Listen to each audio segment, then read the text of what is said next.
Vamos lá então, pessoal, começando a videoaula número 3 ou parte 3 da unidade 2, que é sobre representação gráfica. Essa videoaula a gente reservou para trabalhar de uma forma um pouquinho diferente daquilo que nós tínhamos previsto, que é baseando-se em um softwarezinho para poder representar graficamente os dados, as nossas distribuições de frequência, tá ok? Então, a gente escolheu o gráfico do BR Office, o Calc, que é uma planilha que tem as mesmas funcionalidades que a planilha Excel da Microsoft, com a vantagem de ser uma planilha gratuita, para que vocês possam trabalhar de uma forma mais tranquila, tá legal? Bem, o que a gente tem de especial nessa representação? Primeiro, eu não vou falar, não vou entrar em detalhes aqui sobre planilhas gráficas, sobre softwares que fazem esse tipo de informação, tá? Mas esse tipo de gráfico ajuda a gente na hora de representar e fazer até alguns cálculos estatísticos também. O que nós temos na segunda parte, ou na parte de representação gráfica da unidade 2? Ele coloca lá as possibilidades de criarmos gráficos. E quais são os gráficos para representar esses dados? Ele fala de histograma, fala de polígonos de frequência, gráficos de pizza e ogiva, tá ok? Esses são os gráficos que nós vamos falar um pouquinho para vocês hoje. Então, vamos pensar na primeira tabelinha, ou vamos pensar primeiro no que é um histograma, né? Por definição, histograma é um gráfico constituído de um conjunto de retângulos, cujas bases estão assentadas sobre um dos eixos horizontais, tendo o centro delas no ponto médio da classe que representa. E a altura é proporcional à frequência. Então, o detalhe dessa brincadeira aqui está aqui, ó, altura proporcional à frequência, tá ok? Então, o que nós temos para poder montar nosso gráfico? Nós temos que ter uma tabela, nós temos que ter resultados, e a tabela mais indicada para poder representar isso é a distribuição de frequência, tá ok? Então, vamos pegar esse exemplo que nós temos aqui, essa tabela que está aqui para vocês, que é aquela tabela que está lá na apostila, que diz o seguinte: é uma tabela de distribuição de frequência relativa dos trabalhadores que contribuem com o INSS em 20 cidades de uma determinada região do ano, da região do país, no ano de 2008. Ok? Então, nós já construímos essas classes aqui já foram construídas com vocês na aula anterior. Nós já verificamos a frequência absoluta, que é o número de vezes que tem elementos dentro dessa classe, e assim sucessivamente. E nós já calculamos a frequência relativa. Agora eu quero representar isso na forma de gráfico. Então, para representar isso, é muito tranquilo. Basta você selecionar os dados que você vai, e o Calc, né, do BR Office tem um botãozinho aqui pronto para fazer gráfico, que é esse botão aqui, ó. Vocês estão vendo, o botão já aparece a opção de gráfico.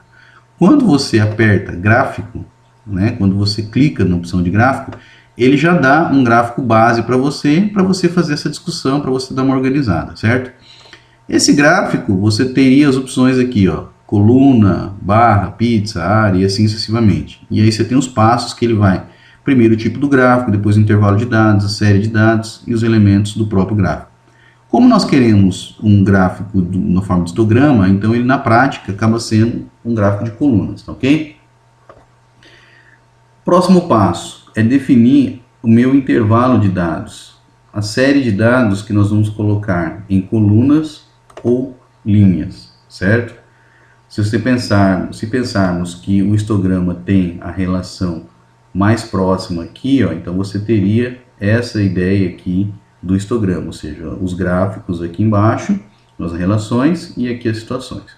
Como poderíamos também deixar na fase de colunas, né, sabendo que existe uma diferença aí na forma como ele vai colocar, tá? O intervalo dos dados está aqui, ó, representado aqui, ó. Ele vai da coluna e linha B7, desse primeiro elemento aqui, até o último elemento aqui do C11.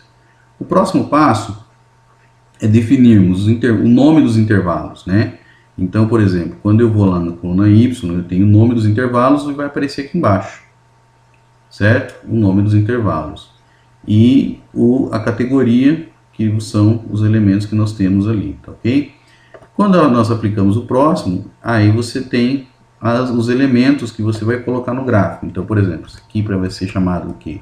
De histograma. Então, nós vamos colocar o nome histograma, ok?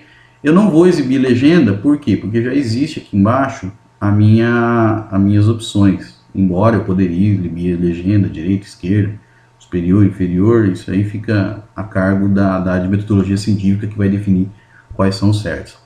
No eixo X, o que nós temos? Nós temos as classes, tá ok? E no eixo Y nós temos o quê? Nós temos a frequência absoluta dos valores, tá legal? Feito isso, eu vou concluir, tá aqui meu gráfico, meu histograma de representação daquelas informações, daquela tabela lá, tá ok? Então você tem os elementos, a frequência de cada um deles, bem tranquilo, tá legal? Próximo passo é o que? Frequência, polígono de frequência. Qual a diferença do polígono de frequência e do histograma? O polígono de frequência é um gráfico que pode ser obtido simplesmente pela união dos pontos médios do topo dos retângulos de um histograma.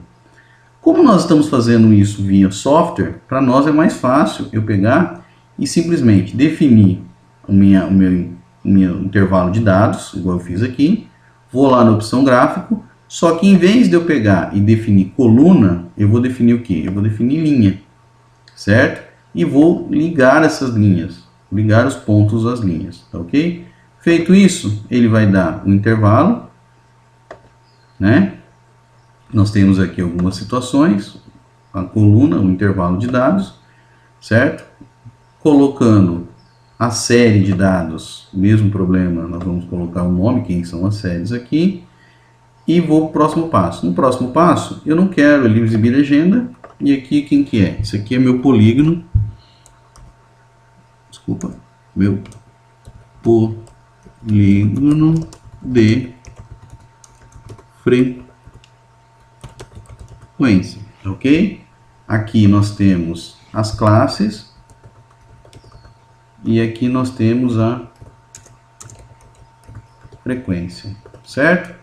Feito isso, vou concluir, está aqui meu polígono de frequência, do jeito que vocês viram na apostila, mais ou menos, legal? Então vocês percebam que aqui você tem as tabelas, ou o que seriam os dados, certo? Qual é a frequência de cada um deles e como se comporta a minha linha de polígono de frequência, tá ok? Feito isso, próximo passo, próximo tipo de gráfico, é o chamado gráfico de pizza. O gráfico de pizza ele tem uma diferença. Enquanto o histograma e o polígono de frequência são gráficos mais indicados, não quer dizer que não possa ser usado também, são gráficos mais indicados para variáveis quantitativas contínuas, que é aquela onde você divide as classes e tudo. O gráfico de setores, também conhecido como de pizza, ele é mais indicado para variáveis qualitativas, tá legal? Então aqui nós temos aquele exemplo da apostila, que pega o gênero das pessoas que vão a um determinado setor da prefeitura fazer reclamações, ok? Então você tem 20 pessoas do gênero masculino, 20 pessoas do gênero feminino, totalizando 50, e aqui o cálculo da frequência relativa. Eu vou fazer aqui agora um gráfico usando a minha frequência relativa. Então quando eu uso a frequência relativa, basta eu segurar o Ctrl e ir clicando naquilo que eu faço, ou seja, meus dados agora não estão contíguos, eles estão disjuntos na minha distribuição, certo? Vou na opção gráfico, que tem no próprio software, e a partir daí eu determino, bem, eu não quero mais coluna, eu quero um gráfico de pizza, certo? Feito o gráfico de pizza, ele pode ter várias características aqui, certo? Gráfico de pizza, posso pensar num gráfico de pizza 3D, para ficar um pouquinho mais bonito, simples, né? Posso pensar em várias opções de gráfico de pizza que me interessa, tá ok? Próximo passo, vou definir a sequência série de dados, já está definida aqui, eu já organizei os nomes das minhas variáveis, certo? E eu também não quero legendas, tá? Eu não estou afim de ter legendas. Posso ter legenda? Posso. O que ele vai colocar como legenda? Masculino e feminino. Posso não exibir legenda? Posso não exibir legenda. Posso pensar em outras oportunidades, outras situações aqui, tá? Mas isso vai ficar para vocês discutirem e estudarem um pouquinho como é que organiza isso. Concluindo, certo? Nós temos então aqui o meu gráfico de pizza, aonde vocês têm a representação, tá? Dá para mexer nesse gráfico? Dá para mexer no gráfico, dá para organizar, dá para fazer várias coisas, mas isso são situações que vocês vão descobrindo com o próprio tempo, tá legal? E por último nós temos o gráfico de ogiva. O que é um gráfico de ogiva? O gráfico de ogiva, pessoal, ele corresponde a um polígono de frequência, só que ele vai ser um polígono de frequência em uma distribuição de frequência que a gente chama de distribuição de frequência acumulada. Tá legal? Ó, aqui está a palavra acumulada. E ele é construído da mesma forma como os outros, tá ok? Então eu vou pegar aqui, selecionar meus dados, certo? Vou fazer a opção de gráfico, vou fazer o quê? Se ele é um polígono, ele tem que ser um polígono. Então eu vou escolher a opção linha, tá ok? Eu venho aqui e escolho a opção linha. Escolher a opção linha, defino pontos e linhas, não só pontos nem só linhas, porque fica ruim de ver, mas isso vai depender de vocês, vai depender de como vocês querem organizar os dados, tá ok? Segundo passo, intervalo de dados, tá aqui o intervalo de dados. A série de dados é os nomes que vão aparecer, tá ok? Embaixo e em cima. As categorias, intervalo X e Y. E depois, eu quero legenda? Não, não quero legenda. O que é isso aqui? Isso aqui é um gráfico de ogivas. Beleza, esse é um gráfico de ogiva, desculpa. Então nós temos os seguintes dados organizados. Eu quero aparecer as linhas, os eixos de grade X e Y. Tá vendo aqui que aparece, ó, a grade X e Y? Eu não quero nenhuma delas, professor. Então tira as duas grades aqui, não tem nenhuma delas mais no seu. Eu quero somente o eixo Y. Tá bom, somente o eixo Y está aqui. Concluindo, nós temos então o nosso gráfico de ogiva, que é frequência acumulada dos dados, tá ok? Essa era uma aulinha rápida, era uma aulinha simples para a gente falar um pouquinho das formas de representação gráfica, tá legal?